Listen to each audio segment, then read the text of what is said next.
Merci. Oui. Alors, bonjour à tous. Donc, Emmanuel, le papa de Anouk, que vous connaissez. Je suis là avec mon épouse Nathalie et il y a aussi notre fils aîné Gaël qui est là. En fait, on travaille à l'implantation d'église avec la mission France pour Christ. Et donc, on travaille à Lens, pas très loin d'ici, donc à une heure, un peu plus d'une heure d'ici. Et donc, on est là-haut depuis maintenant 23 ans. Et j'exerce un ministère bivocationnel. Je suis infirmier et en même temps missionnaire. Et donc, on a développé un travail autour d'un café associatif pour pouvoir être au milieu de la population et pour pouvoir manifester l'amour de Dieu et pour pouvoir présenter le message de l'Évangile. Donc, c'est ce que nous faisons. Est-ce qu'il y avait... Tu voulais que je présente d'autres choses ?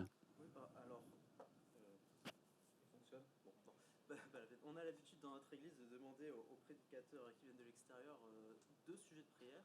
Ouais. Un sujet perso pour toi et ta famille, Mhm. et un autre pour ton ministère. Est-ce qu'il y a deux choses pour lesquelles on peut Ouais. prier pour toi? Alors, c'est très bien, tu parlais de rencontre. Donc, si vous voulez prier pour moi, c'est que cette rencontre, ça ne soit pas une rencontre juste classique, habituelle, rituelle, une rencontre organisée qu'on a, mais une rencontre, une vraie, une rencontre sanctifiante, une rencontre qui me transforme.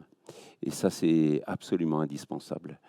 On en parlera tout à l'heure, mais j'ai prêché la semaine dernière sur Moïse.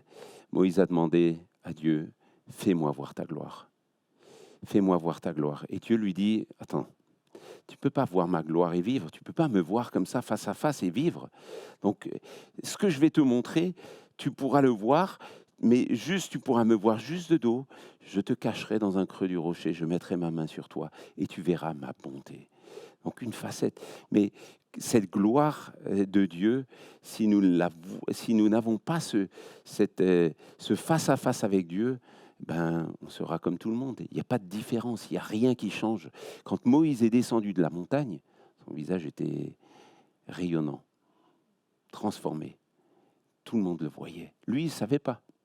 Mais c'est ça ce qui fait la différence, cette proximité. Et d'ailleurs, il dit au peuple, le peuple se lamente quand Dieu leur dit, ouais, non, je vais chasser tous les ennemis, vous allez pouvoir y aller, par contre, moi, je ne viens pas. Et le peuple, il se lamente, il dit, non, mais c'est une parole de malheur. Si tu ne viens pas avec nous, mais on ne sera pas différent des autres nations. On sera comme les autres. Et justement, c'est déterminant. Donc, un sujet de prière. Je ne vais pas prêcher là-dessus, mais c'est un sujet de prière dont j'ai absolument besoin. La deuxième chose, c'est peut-être pour le ministère, que notre Église soit centrée sur Christ et continue à rester centrée sur Christ. Parce qu'on peut vite rentrer dans des fonctionnements, dans des structurations, dans des habitudes, dans des fonctionnements. Mais quand Christ n'est plus présent dans la vie et que c'est plus qu'une organisation qui fonctionne, ça roule, le programme qui tourne, eh ben, on n'a plus grand-chose à dire pour ce monde.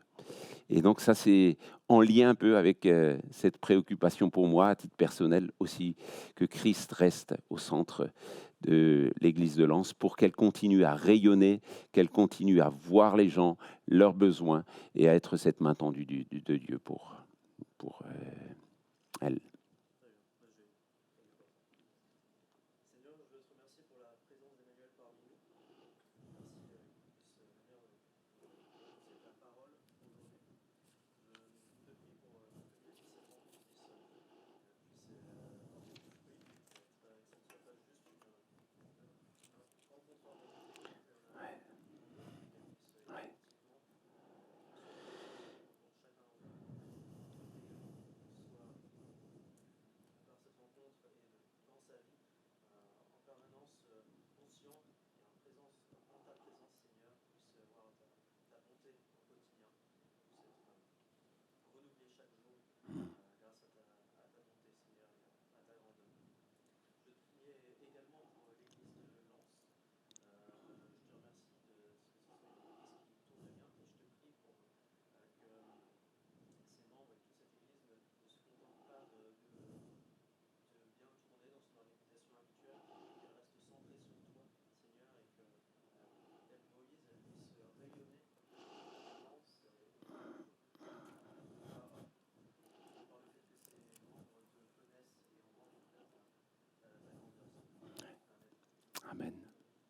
Merci. Le temps passe très vite. Nous sommes en 2024 et je ne sais pas si vous réalisez combien le temps passe vite. Enfin, plus on avance dans la vie, plus on a l'impression que le temps passe de plus en plus vite et de plus en plus vite. Les années, elles filent et hop, c'est déjà la nouvelle année et puis c'est l'année qui se termine, etc. Et en fait, la question qui se pose à chaque fois, c'est mais comment nous vivons? Comment, dans quoi j'ai investi le temps? Est-ce que je l'ai investi pour les bonnes choses, pour les mauvaises? Après quoi est-ce que je cours? Est-ce que je cours pour des choses qui ont une valeur qui dépasse cette vie terrestre? Est-ce que j'investis pour ce qui est éternel, ce qui est durable? Ou est-ce que je suis encore à me concentrer sur des choses qui vont passer, sur des choses éphémères, sur des choses qui ne durent pas? C'est Randy Alcorn dans son livre « 60 jours pour voir l'invisible » qui dit « Notre vie est un point, et de ce point part l'éternité. » La question c'est, pour qui est-ce qu'on vit? Pour le point ou pour ce qui est durable? Si notre vie terrestre c'est le point, à la lumière de l'éternité, dans quoi investissons-nous? Le point ou alors ce qui dure éternellement? Et ça, pour les jeunes qui sont là, mais pour chacun d'entre nous, c'est déterminant pour cette année. Vous avez une vie peut-être devant vous à vivre, des choix à faire. Dans quoi allez-vous investir? Sur le point ou sur ce qui est durable? Et ce matin, je voudrais vous parler d'identité et de responsabilité. Alors, j'aimerais vous faire une petite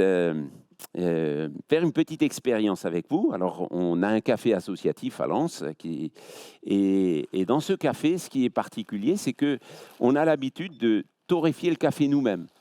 Parce que le café, c'est quelque chose d'assez intéressant. Quand vous avez du café qui est vert, tant que le café est vert, il emmagasine de l'arôme. À partir du moment où vous le torréfiez, il va donner tout son arôme. Donc, si vous le torréfiez 6 mois avant de le servir, il n'aura plus de goût. Donc, c'est important que le café soit torréfié et qu'il soit bien torréfié. Et donc, on fait la torréfaction nous-mêmes pour avoir toujours à nouveau du très bon café. Les cafés qu'on propose ici dans ce café, ce sont des grands crus, des cafés qui ont été primés, qui ont gagné des prix internationaux. Et du coup, on est dans un contexte lensois où les gens n'ont pas forcément l'habitude de boire de très bons cafés. Donc, ils ont l'habitude d'avoir des cafés mainstream. Mais alors que là, on veut leur donner l'occasion de goûter à quelque chose de tout particulier. Et ils ne le savent pas forcément. On ne fait pas une grande pub pour ça. Par contre, quand vous goûtez à ce café, c'est des cafés qui vous donnent des cafés qui explosent dans la bouche. Donc, je vais faire une torréfaction douce. C'est une torréfaction qui va durer pendant 20 minutes tout au long de la prédication. Et vous allez sentir des petites odeurs qui vont apparaître. Et en fait, c'est un peu une illustration de ce que nous sommes pour ce monde. Nous sommes la bonne odeur de Christ. Pour les uns, c'est une bonne odeur. Peut-être qu'il y en a qui n'aiment pas du tout l'odeur de la torréfaction. Ça va être une odeur de mort, peut-être. Pour d'autres, c'est une odeur de vie. Ah, c'est génial, on va boire un café tout à l'heure. Mais donc, c'est quelque chose qui est assez parlant. Pour déterminer quel est le bon café, quand on vous sert un bon café et un mauvais, il faut le goûter. Et vous allez le voir. Alors, je n'étais pas amateur de café avant, mais alors là, maintenant, je peux vous dire quel est le bon café et lequel n'est pas très bon. En fait, la différence est dans la tasse. C'est quand vous le goûtez, et là, il n'y a pas photo. Vous savez que c'est quelque chose qui est très bon. Et si je prends pardon, j'ai un problème avec le fil, je suis pas très doué. Si je prends le café comme illustration, c'est parce que je vais vous parler du royaume de Dieu ce matin. En fait, le royaume de Dieu sur terre, c'est l'Église. Quand l'Église entre en contact avec les concitoyens, ça devrait faire le même effet que quand on sert un excellent café à nos amis lensois. Pouah, il sort d'où ce café? Et les gens, ils voient tout de suite la différence. On n'a pas besoin de dire grand-chose. Ah, ce café, il était excellent. Et de l'extérieur, en fait, vous ne voyez pas la différence. Ça ne paye pas de mine. Mais quand vous le goûtez, c'est là que ça fait toute la différence. Et donc l'Église, en tant que communauté de disciples, c'est l'image de Dieu. L'Église est l'image de Dieu dispersée dans ce monde. Le royaume de Dieu, c'est l'Église. Et donc, c'est par l'Église que Dieu a choisi aujourd'hui de multiplier le nombre de disciples. C'est par l'Église, c'est pas autrement. C'était par les disciples et cette multiplication de disciples que toutes les nations seront atteintes. Et donc aujourd'hui, on sait que la quasi-totalité, en France c'est un peu comme ça, mais la quasi-totalité des conversions que nous voyons se fait au contact de l'Église. Beaucoup plus que juste, même si ça arrive encore, mais ça reste à la marge. Et aujourd'hui, donc, il faut un cadre de confiance, il faut amener des relations de confiance pour que les gens puissent écouter. Et donc, c'est incontournable d'offrir aux gens des occasions de goûter un bon café, de goûter ce qu'est l'Évangile, un Évangile qui s'incarne, un Évangile qui transforme. Et on parlait tout à l'heure de la rencontre, mais c'est quelque chose qui est déterminant, que nous rencontrions Jésus, et pas juste lors de notre conversion, mais une rencontre quotidienne. En tant qu'Église, nous pouvons donner à nos concitoyens des occasions de goûter ce qu'on ne voit pas de l'extérieur, le royaume de Dieu. Ça, c'est notre rôle. Mais on peut aussi choisir, en tant qu'Église, de se dire « Oh, le monde est dangereux, le monde est méchant, nous, on est bien entre nous, c'est très bien, on vit repli entre nous. » Ce n'est pas le but. Pourquoi le Seigneur a laissé l'Église sur terre? Pour que toutes les nations puissent être atteintes. Donc, ce côté missionnaire sort du cœur de Dieu. Et oui, c'est difficile, mais on continue. Et si vous avez besoin d'être encouragé, regardez ce qui se passe en ce moment en Palestine. Des centaines de personnes viennent à Jésus parce qu'ils rencontrent Jésus. La rencontre, c'est quelque chose de déterminant. Regardez ce qui se passe dans le monde musulman. Des rencontres qui bouleversent et effectivement, ils perdent tout, mais ils ont l'essentiel. Alors j'aimerais qu'on prenne ce matin un texte de l'apôtre de Pierre, en 1 Pierre. Alors je sais que vous allez faire un parcours dans cet épître prochainement, ou alors peut-être je vous coupe déjà l'herbe sous les pieds, mais je pense que ça va être une bonne piqûre de rappel. Donc l'apôtre Pierre écrit à des chrétiens qui sont d'origine juive et qui ont été chassés de Jérusalem et dispersés en Asie mineure. Et donc, ils sont sous la menace, en plus d'une persécution. C'est un contexte difficile. Et donc, pour Pierre, c'est important de rappeler, mais notre espérance, ce n'est pas maintenant. Le Seigneur vient bientôt. Et c'est important qu'on puisse se rappeler, mais quelle est notre identité? Et du coup, quelles sont nos responsabilités pour notre vie d'église, pour nos choix de vie? Il n'y a rien de pire que de ne pas prendre de recul sur la réalité de ce qu'on vit. Alors je vous invite à prendre le texte de 1 Pierre, chapitre 2, les versets 9 à 12. Vous, au contraire, vous êtes un peuple choisi, des prêtres royaux, une nation sainte, un café grand cru, un peuple racheté afin de proclamer les louanges de celui qui vous a appelé des ténèbres à sa merveilleuse lumière. Vous qui autrefois n'étiez pas un peuple, vous êtes maintenant le peuple de Dieu. Vous qui n'aviez pas obtenu compassion, vous avez obtenu compassion. Bien-aimés, je vous encourage, en tant que résident temporaire et étranger sur la terre, à vous abstenir des désirs de votre nature propre qui font la guerre à l'âme. Ayez une bonne conduite au milieu des non-croyants, afin que là même où ils vous calomnient, comme si vous faisiez le mal, ils remarquent votre belle manière d'agir et rendre gloire à Dieu le jour où il interviendra. Donc, l'Église, c'est un café grand cru.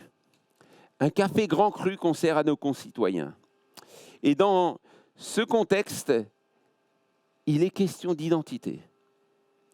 Question d'identité, question de vocation. Et pour reprendre l'illustration du café, qu'est-ce que nous sommes comme café? Quand les gens vous côtoient, qu'est-ce qu'ils retiennent de vous? Qu'est-ce qu'ils goûtent? Est-ce que ça laisse un bon goût ou alors est-ce que ça laisse un goût désagréable? Avec la société qui nous environne, dans laquelle on évolue, nous faisons nous aussi face à des menaces. Ce n'est pas les mêmes menaces que les chrétiens à qui Pierre écrit, mais on a aussi des dangers. En danger de perdre de vue notre Seigneur glorieux, parce que trop découragé par le quotidien, par les nouvelles, par les journaux télévisés qui racontent des choses horribles de ce qui se passe.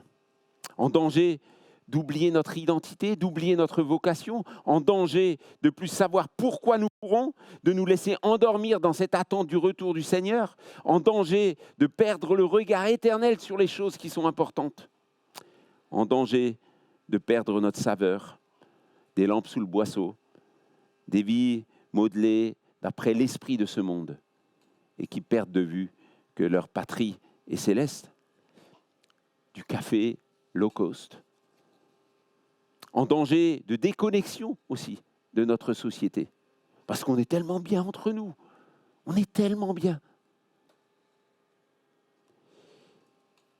Et sans vrai contact avec nos contemporains, eh ben, il n'y aura pas de changement. Il n'y aura pas de changement dans cette ville. On peut être pleinement satisfait de ce qu'on vit entre nous, alors que des milliers de personnes sont sur l'autoroute de l'enfer et attendent avec impatience que quelqu'un vienne leur servir cet excellent café.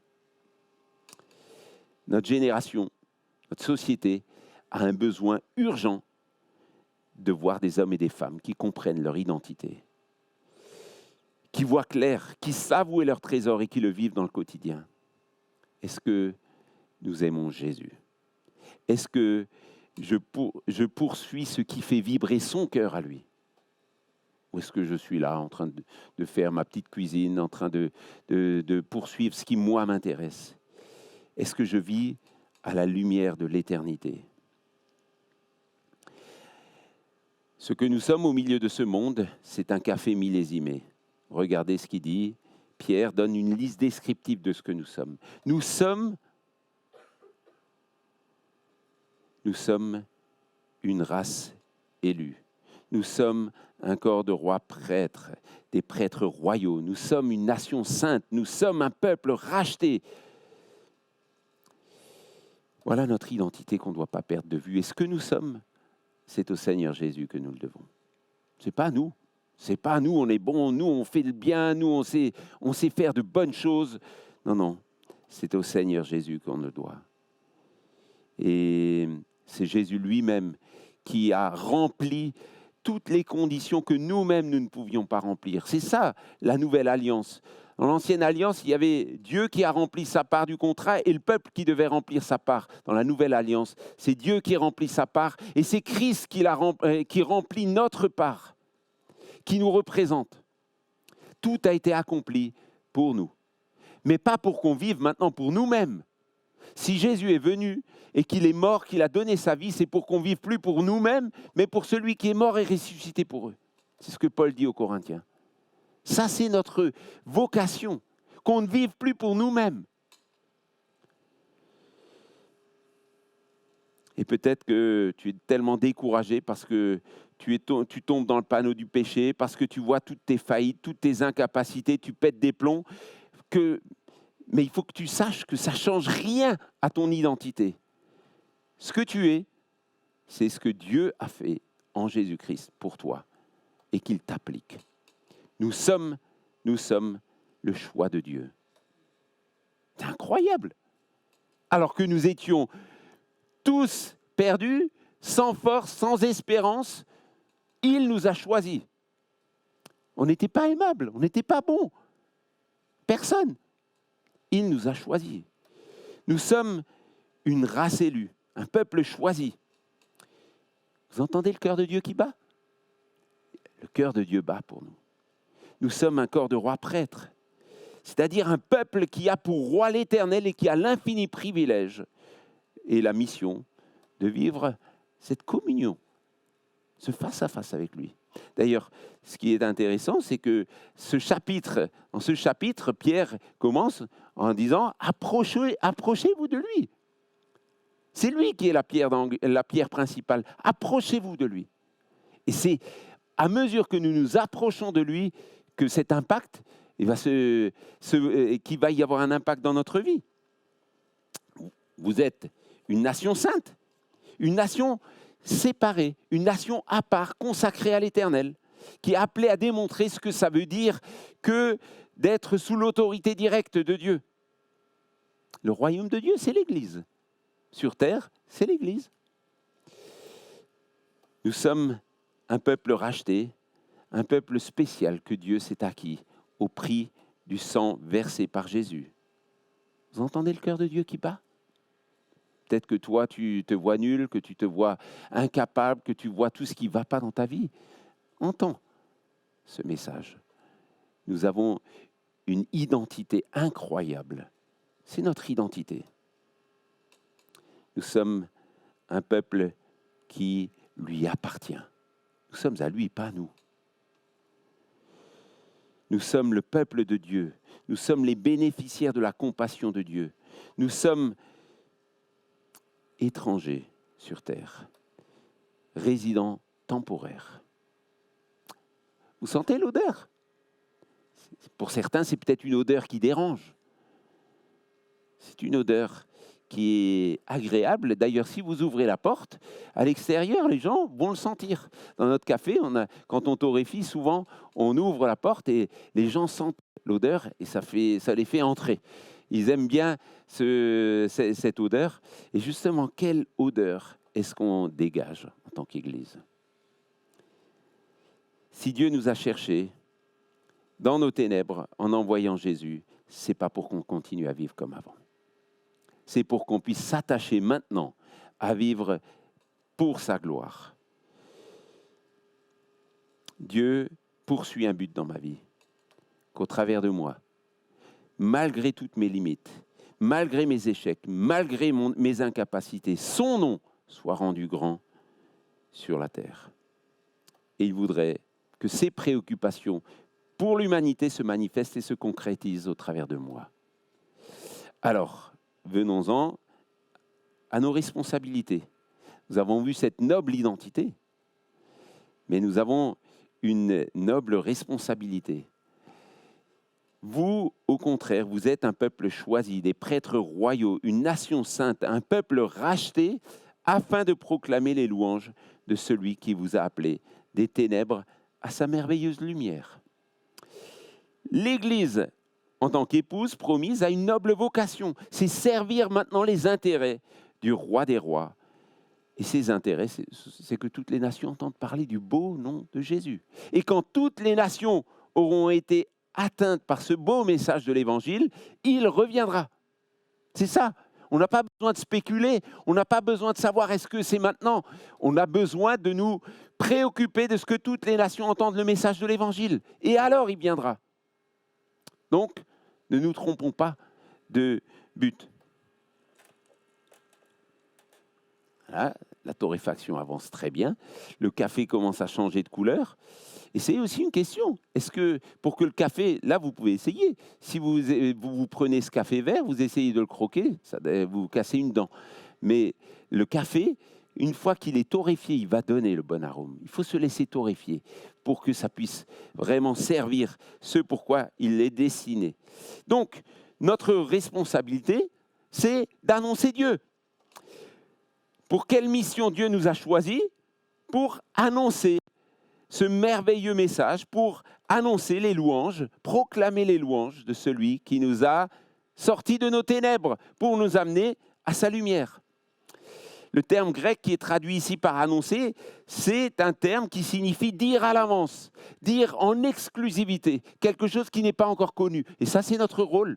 Nous pouvons dire à ce monde qu'il y a un sauveur, Jésus-Christ, qui nous libère de notre perdition pour nous amener à sa lumière. C'est le merveilleux message, le plus beau message que nous puissions annoncer. Les chrétiens, dans un contexte hostile, difficile, ont ce privilège d'annoncer au monde qu'il y a un sauveur qui nous sort de nos impasses. Encore 1 ou 2 minutes, et après je vous libère de cette odeur qui peut être un peu troublante. Donc vous voyez un peu de la fumée, ça fait partie. C'est l'odeur. Nous sommes la bonne odeur de Christ, mais pour les uns, c'est une odeur de mort. Pour les autres, c'est une odeur de vie qui mène à la vie. Et oui, combien on se laisse décourager des fois, parce qu'on ne voit pas de fruits, on ne voit pas les choses qui bougent. Mais ça, le changement, c'est l'affaire de Dieu. C'est lui qui change les cœurs. Nous, on doit prêcher, on doit annoncer la bonne nouvelle. Thibaut, un garçon qui a grandi dans une famille athée qu'on a côtoyé depuis le collège, a été scolarisé dans la classe de notre fils. Et avec d'autres copains, enfin ils étaient un petit groupe. Et on était toujours, Nathalie était particulièrement préoccupée en voyant ce garçon qui tristement marchait au collège. Elle se dit, mais comment ce garçon pourra entendre parler de l'Évangile ? Comment c'est possible ? Et en fait, Loïc, notre fils, a eu le courage d'année en année se positionner pour le Seigneur. Et au lycée, ils ont fait des classes, une classe verte comme ça. Ils étaient toute une semaine. Et puis lui, Loïc, il lisait sa Bible et il lisait Colossiens, je crois. Et puis eux, ils rigolaient. Enfin, les copains, ils rigolaient autour. Quelques années plus tard, Thibaut vient dans notre café. On avait une exposition de la Bible dans notre église. Je l'invite à venir. Il vient. Il s'achète une Bible. Quelques semaines plus tard, il se convertit. Et finalement, en le voyant changer, il y a un autre copain de ce groupe qui dit à Loïc, « Est-ce que tu crois que c'est peut-être aussi pour moi ? C'est parce que lui, il change. Est-ce que tu ne penses pas que cette bonne nouvelle, ça pourrait aussi être pour moi ?» Et ce deuxième copain se tourne vers le Seigneur lui aussi. Ils ont fait une année de formation de disciples avec nous, et puis aujourd'hui, ils font une formation de responsable en devenir, ils ont été baptisés, et Thibaut a pu amener sa sœur à Christ. Et donc, c'est beau de voir, oui, quand le Seigneur intervient, ça change. Jusqu'au jour où le Seigneur intervient, et quand il intervient, ça change. Nous, pour l'instant, persévérons dans l'annonce de l'Évangile, et le jour où le Seigneur interviendra, ils pourront rejoindre c'est l'assemblée de la communauté de disciples. Voilà, donc j'arrête la torréfaction ici. Il suffira. Donc là, maintenant, le café, il est prêt. Et donc, ce café, il va donner tout son arôme pendant 2-3 semaines. Et là, vous aurez un très bon café.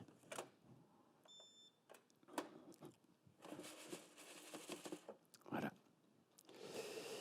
Donc, notre rôle, c'est de partager la bonne nouvelle. Que les gens le veulent, soient sensibles ou pas. On partage cette bonne nouvelle. C'est le plus beau des messages que ce monde a besoin d'entendre. Selon James Stewart, qui était professeur de théologie à l'université d'Édimbourg, la plus grande menace pour le christianisme, ce n'est pas le communisme, ce n'est pas l'athéisme, ce n'est pas le matérialisme, mais c'est le chrétien qui essaye de se glisser dans le ciel incognito sans jamais partager sa foi. C'est fou. Il y a un potentiel incroyable dans cette Église, parce que vous êtes chacun dans une sphère d'influence. Personne ne peut aller là où vous êtes. Personne n'a ce potentiel relationnel que vous avez. Donc c'est vous qui devez investir dans ce potentiel relationnel pour partager ce beau message. Personne ne peut le faire à votre place. C'est votre mission. Le Seigneur, lui, il s'occupe de convaincre, de se transformer les vies. Nous, notre rôle, c'est d'annoncer. Dieu nous a choisis mis à part pour qu'on annonce. Ça implique qu'on ouvre la bouche. Alors, on n'est pas tous appelés à prêcher, on n'est pas tous appelés à être missionnaires, on est tous appelés à partager cette bonne nouvelle de l'Évangile cette bonne nouvelle qui nous a nous-mêmes atteints. Eh bien, il faut qu'on le transmette. Et depuis 2000 ans, c'est ce processus qui se fait. Jusqu'à ce que toutes les nations aient entendu parler du beau message de l'Évangile. Mais il y a un autre point qui fait partie de notre responsabilité, c'est un support de communication. C'est qu'on prêche, d'accord, c'est important, mais il faut qu'il y ait une bonne com qui aille avec. Et la bonne com, c'est une vie différente. C'est une vie transformée. C'est pour ça que je vous disais tout à l'heure, l'importance de vivre dans notre quotidien une communion avec le Seigneur Jésus-Christ, qui nous transforme de gloire en gloire à son image. Parce que sinon, on n'a rien à apporter à ce monde. Sinon, c'est juste un message, mais que les gens ne peuvent pas confronter à une vie qui est là devant eux. Bien des gens sont tellement en réaction contre la religion qu'ils ne veulent plus rien entendre de Dieu, mais la seule chose qu'ils peuvent entendre, c'est des vies transformées. Là, récemment, on a développé un nouveau projet dans notre café, c'est l'inclusion des personnes en situation de handicap par le travail en milieu ordinaire. Et vous étiez là quand on a fait l'inauguration de ce projet. Mais pour nous, ça ne paraît pas grand-chose. Pour eux, c'est énorme. Nous, on leur donne 2-3 heures par semaine où ils peuvent travailler avec nous, mais ça fait une différence incroyable. Et il y a des éducateurs qui nous disent « vous ne pouvez pas savoir à quel point vous leur faites du bien ». Donc, mais ça, c'est aussi parce qu'on veut changer le regard sur le handicap. On veut valoriser les personnes parce que nous croyons que toute personne a énormément de valeur aux yeux de Dieu. Toute personne porte en elle la marque du Créateur. Et donc, nous devons valoriser les plus faibles. Et je crois, en tout cas, c'est ce qu'on souhaite dans un contexte où ils n'ont pas beaucoup de place dans notre société. Nous voulons vraiment leur donner la possibilité de pouvoir goûter aussi à la joie, à la joie qu'on a de connaître le Seigneur. Donc l'Église est appelée à être un témoignage par sa vie, par son exemplarité, par son attachement simple à la parole. Et donc c'est important de ne pas déconnecter ce que nous savons et ce que nous croyons. Effectivement, nous l'attachons à la parole nous l'ancrons dans la parole de Dieu. Nous voulons être orthodoxes dans notre foi, mais en même temps, nous voulons pratiquer ce que nous croyons et ce que nous savons. Et ces deux choses doivent aller de pair. L'orthodoxie, l'orthopraxie, c'est deux choses qui vont de pair. À partir du moment où on déconnecte les choses, on va se remplir le melon, on va se remplir la tête de plein de choses, mais ça n'aura aucun impact sur notre vie. Ça sert à quoi? Ça sert à quoi? Nous sommes un café grand cru. Et on est appelé à laisser cette particularité du café, la longueur en bouche. La longueur en bouche. La longueur en bouche, c'est que il y a un petit goût de reviens-y. Vous avez envie, vous avez encore ce goût du très bon café que vous avez bu il y a 1 heure. Vous êtes parti au boulot et vous pensez à ce café, à ce moment particulier que vous avez vécu dans cet endroit. Mais c'est la même chose. Quand les chrétiens rencontrent des non-chrétiens, il faudrait qu'il y ait une longueur en bouche. Ah, punaise, cette personne-là, je ne sais pas d'où lui vient cette joie, d'où lui vient cette paix. C'est ça, la longueur en bouche.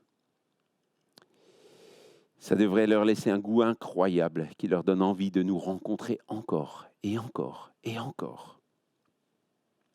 Il y a quelques années, On avait une voisine dont Nathalie, mon épouse, s'est occupée, qui a la sclérose en plaques et qui, toutes les semaines, elle allait lui proposer de faire les courses avec.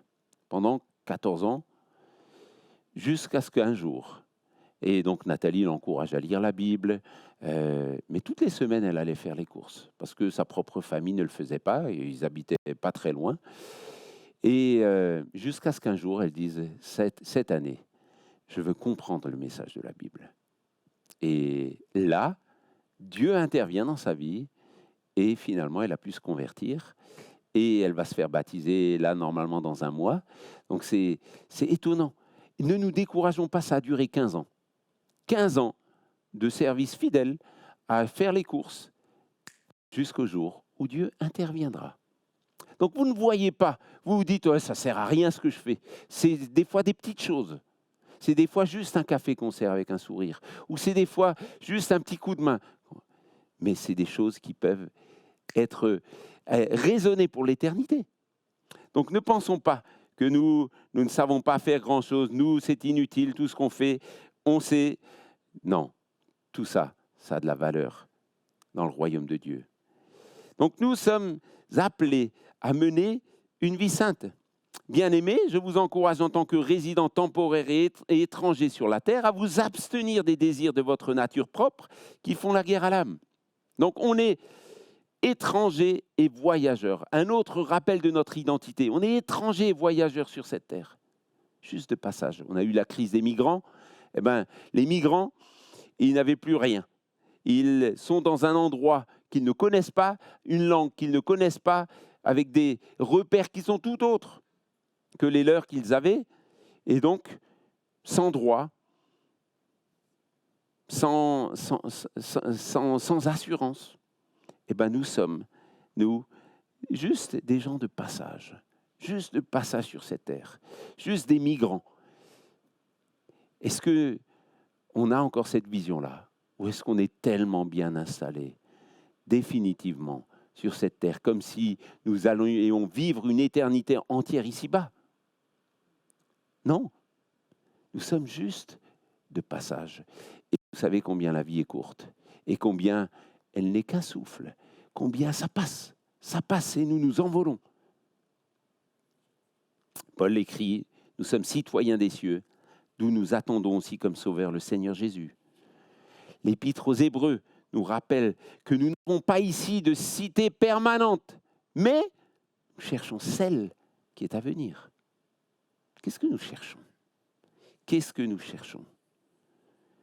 On est juste de passage, juste de passage. Qu'est-ce qui restera de nous? Quand je serai sur mon lit de mort, qu'est-ce qui restera? Dans quoi est-ce que j'ai investi? Ça vaut le coup d'y penser maintenant. On a encore des années peut-être devant nous, on ne sait pas, mais investissons pour ce qui dure éternellement. Bien-aimés, je vous encourage, en tant que résident temporaire, à vous abstenir des désirs qui font des désirs de votre nature propre qui font la guerre à l'âme. Pierre nous exhorte à nous abstenir de ces désirs de notre nature propre. Le terme utilisé ici veut dire se retenir, s'abstenir, se tenir loin, freiner ses envies, se contenir.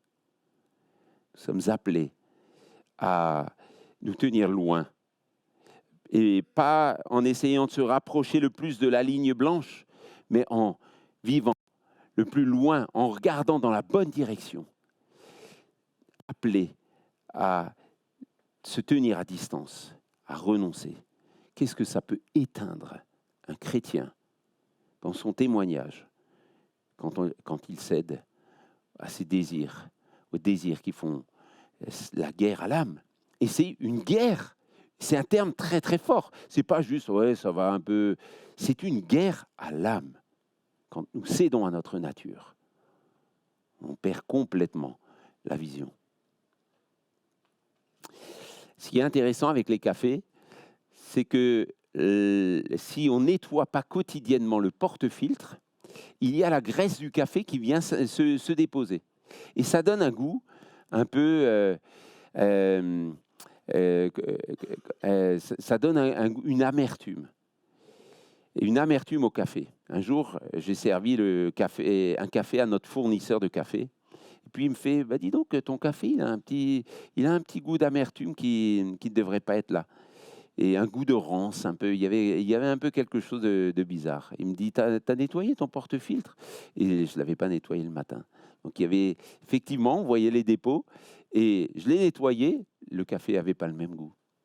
Donc c'est juste pour une illustration, pour dire, nous devons nous laisser nettoyer au quotidien par notre Seigneur Jésus. C'est quand la dernière fois que nous nous sommes repentis? C'est quand? Ça date peut-être d'il y a 1 ou 2 jours, peut-être 1 semaine, peut-être 1 an. Vivons la repentance simplement dans notre vie quotidienne. Tu as besoin de plus de puissance? Elle ne se fait pas ailleurs qu'en Jésus-Christ, au pied de la croix. C'est là qu'est la rencontre avec Jésus-Christ. Et si on veut influencer notre entourage, eh ben, Pierre dit, menez une vie sainte, car c'est la seule action susceptible de rendre l'Évangile désirable et crédible. Et nous voulons mener une vie sainte? Eh bien, nous avons besoin de ce face-à-face sanctifiant avec notre Seigneur Jésus. Ça peut pas se faire autrement. En tant que chrétiens, en tant qu'Église, soignons notre communion avec Jésus. Ça va avoir un impact sur nos vies et sur nos comportements. Nous sommes appelés à être connectés avec nos concitoyens. Ayez une bonne conduite au milieu des non-croyants, afin que là même où ils vous calomnient comme si vous faisiez le mal, ils remarquent votre belle manière d'agir et rendent gloire à Dieu le jour où il interviendra. Et donc parfois, il faut des années de vie aux côtés de nos concitoyens avant que les choses ne bougent. Thibaut en était une illustration. Il a fallu, je crois, 7 ans, où Loïc l'a côtoyé, jusqu'à ce qu'un jour, le Seigneur intervienne dans sa vie. Donc, ne perdons pas le temps, ne perdons pas le courage, pardon. Liliane, ça a mis 15 ans, ou 14 ans, mais qu'est-ce que c'est à la lumière de l'éternité? Mais un jour, elle sera avec le Seigneur Jésus dans la gloire. Et l'éternité, c'est fabuleux. Et vous avez sans doute de belles histoires comme ça, passionnantes, à raconter comment le Seigneur transforme des vies. Pierre n'a pas appelé les chrétiens de son époque à se retirer du monde. Il n'a pas appelé les chrétiens à vivre dans des monastères, dans des endroits désertiques. Il les a appelés à vivre une vie différente, visible, au milieu de des concitoyens. Parce que sans contact, il n'y a pas d'impact. Là, vous voyez Thibaut à droite et Loïc à gauche. Sans contact, on n'a pas d'impact. On ne peut pas avoir un impact sur cette ville si on vit cloisonné entre nous. On a besoin de se rappeler que le Seigneur a laissé l'Église ici-bas dans le seul but que d'autres puissent être gagnés à Christ et devenir des disciples engagés. Il y a effectivement un grand danger qui guette nos églises. Un danger de perdre la vision, un danger de se déconnecter, de vivre replié, un danger de se laisser émousser par le péché et par tout cet état d'esprit de ce monde qui finalement m'amène à me centrer sur moi, sur ce que je ressens. Aujourd'hui, on est dans la post-vérité. La post-vérité, c'est ce qui est vrai, c'est ce que je ressens. Il n'y a plus de vérité universelle, donc forcément, il faut que je me trouve une autre échelle de valeur. Donc, ce que je ressens, c'est ce qui est vrai. Ça, c'est totalement faux. Et donc, aujourd'hui, il faut qu'on travaille à ça. Alors, si pour les gens, ce qui va être important, c'est ce qu'ils ressentent, eh bien, travaillons en tant qu'Église à proposer des passerelles concrètes. Est-ce qu'ils peuvent goûter des expériences communes de communion fraternelle où ils vont voir la communion? Est-ce qu'ils ont des contacts comme ça privilégiés avec l'Église? Et c'est là où nous, on doit être créatifs et réfléchir. Laissons-nous mobiliser par le cœur missionnaire de Dieu. Le Seigneur n'est pas encore revenu. Il patiente encore. il y en a d'autres encore qui doivent entendre. Et je suis sûr qu'il y en a dans votre entourage et qu'il y en a à mien qui ont besoin d'entendre l'Évangile. Ici, nous avons un mur blanc qui vous permet de voir l'image. Si vous aviez ici des plantes ou si vous aviez du mobilier ou tout ça, vous ne verriez rien du tout. L'Église, c'est l'écran sur lequel l'image de l'Évangile peut se projeter. Sans écran, vous pouvez projeter ce message de l'Évangile, il ne sera pas compréhensible. Les gens vont avoir du mal à le comprendre. Aujourd'hui, les gens n'ont plus cet arrière-plan judéo-chrétien, donc vont avoir beaucoup plus de mal. Il faut un écran. Et l'écran, c'est vous, c'est l'Église, c'est chacun d'entre nous qui vivons des vies transformées, sur lesquelles le message de l'Évangile peut se projeter, la gloire du Seigneur Jésus-Christ peut se refléter, et nous sommes le reflet de sa gloire. Je conclus. Donc, c'est un défi qui est devant nous, que nous nous rappelions notre identité pour pouvoir entrer dans la mission que le Seigneur nous confie pour cette année. Le monde a besoin d'églises vivantes qui vivent leur identité, qui comprennent leurs responsabilités. Si l'église d'Amiens n'était plus là, qu'est-ce que ça changerait à la ville? Si l'église de Lens n'était plus là, est-ce que ça se verrait? Si vous étiez retiré de vos facultés, de vos sphères d'influence, est-ce qu'on verrait la différence ou pas? Alors, rappelons-nous notre identité. Rappelons-nous que nous sommes pour Dieu la bonne odeur de Christ, pour ceux qui sont sauvés et ceux qui périssent. Pour les uns, une odeur de mort qui donne la mort. Pour les autres, une odeur de vie qui donne la vie. Est-ce que nous accomplissons dans notre vie le plan de Dieu, aujourd'hui, maintenant? Et en fait, tu as le choix. Tu as le choix. Soit de rester ce grain de café vert, mais qui n'est pas utile, ou alors te laisser torréfier entre les mains du divin torréfacteur pour faire de toi ce qu'il veut apporter à cette société où toi tu es probablement la seule personne avec laquelle ils vont, ou une des seules avec laquelle ils vont être en contact du message de l'Évangile. Donc laisse-toi transformer toi-même par le grand torréfacteur pour pouvoir amener ce beau message de l'Évangile, par ta vie transformée. Donc, choisissons aujourd'hui d'investir pour ce qui dure éternellement. Ne continuons pas une année de plus à vivre peut-être comme ce monde vit, à essayer, à oublier un peu la tristesse du quotidien, la tristesse de ceci ou de cela, mais sans réelle vision. Rappelons-nous, le Seigneur revient bientôt. Le Seigneur revient bientôt et il récompensera tous ceux qui auront persévéré jusqu'au bout. Je termine par une lecture en 2 Timothée, chapitre 4, et je vais conclure ensuite. 2 Timothée, chapitre 4, verset 7. C'est l'apôtre Paul, à la fin de sa course, qui dit « J'ai combattu le bon combat. J'ai terminé la course. J'ai gardé la foi.